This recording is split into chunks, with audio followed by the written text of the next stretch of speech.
Azalı gör neyniysen bir kelime.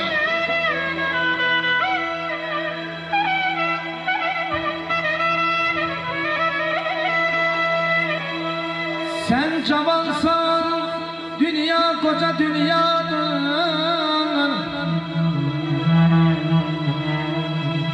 Sen cavansan ya, dünya koca dünyadır. Düşmenler dost evini dost yıkar, dost yıkar.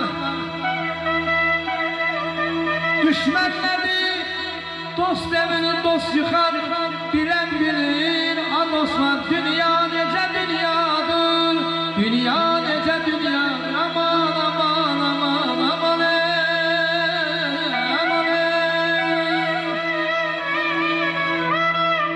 Girme arasına hakiki dostum.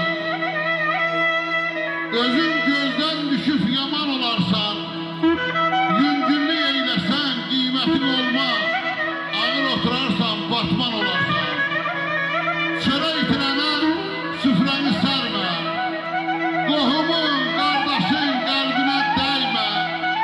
Sınanmamış dosta sirrini verme. Birden dalaşarsan düşman olarsan. İsa yalan söyleme. Nanacıma minnet çekip eğlenme. Düşmenine de nakişilik eyleme. Birden barışarsan peşman olarsan, peşman olarsan. Ömre güne ihtibar yok ezelden. Aman aman aman aman ey.